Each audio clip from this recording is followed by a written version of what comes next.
Hello, everyone. Welcome to another Middle of the Week. My name is Michael Halfhill. I'm the lead pastor at the Piedmont Park Seventh-day Adventist Church in Lincoln, Nebraska, and we're enjoying some cooler temps this week. It's been raining and the temps have been cool, but I think summer is coming back on pretty strong here pretty soon.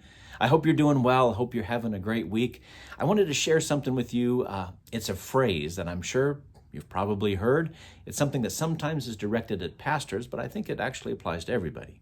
And it's this phrase: remember to practice what you preach. And of course, that does hit pretty close to home for a pastor who spends a lot of time preaching. But I think it matters for all of us too, to practice what we preach. If we're going to preach something, if we're going to declare something or say something, then we too should be the ones doing it. And that's one of the things that I find so attractive about Jesus when I read the Bible, because he was willing to practice what he preached. Let me give you an example. In Luke chapter 10, Jesus tells this an amazing story that has become a part of just our mindset. When you hear the term Good Samaritan, you think of someone who does good for someone else, right? But when Jesus told that story, Samaritans were not thought of as good. They were not the hero of the story for the Jewish folks. And Jesus takes a Samaritan who's normally the bad guy in people's minds, and he flips it around and makes the Samaritan the good guy in the story. So that's what Jesus preached, but did he practice what he preached? Well, Jesus went out of his way to go to Samaria one time, and when he was there, he made friends with a Samaritan woman and reached out to her, made a connection with her that changed her life, so much so that she went into town, told everybody about Jesus, and they came out to learn more about Jesus too. So Jesus practiced what he preached. He didn't just say Samaritans could be good people. He reached out to them. He cared for them.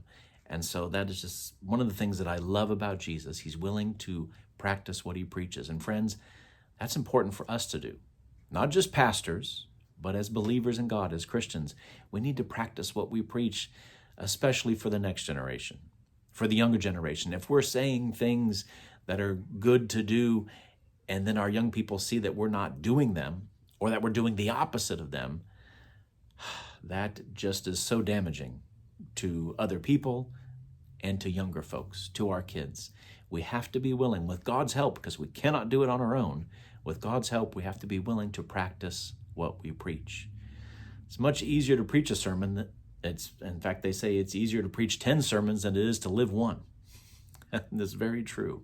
So friends, let's spend some time this week thinking about not just what we declare as truth, not just what we say is right, but let's think about what we're doing as well. Are we practicing what we preach? Because that's what Jesus did, and that's what we should do too.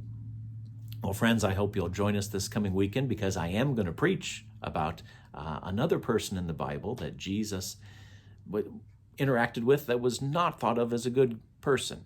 And we're going to take a look at this individual in the New Testament, and we're going to continue our sermon series on the God of second chances and look at someone who definitely needed a second chance. So I hope you'll join us this coming Saturday for worship here at 11 o'clock. You can join online or you can join in person. We have Bible study time at 9:30 before that, so would love to have you join us. We'd love to see you here. Friends, take care. Have a great rest of your week, and let's do our best to practice what we preach.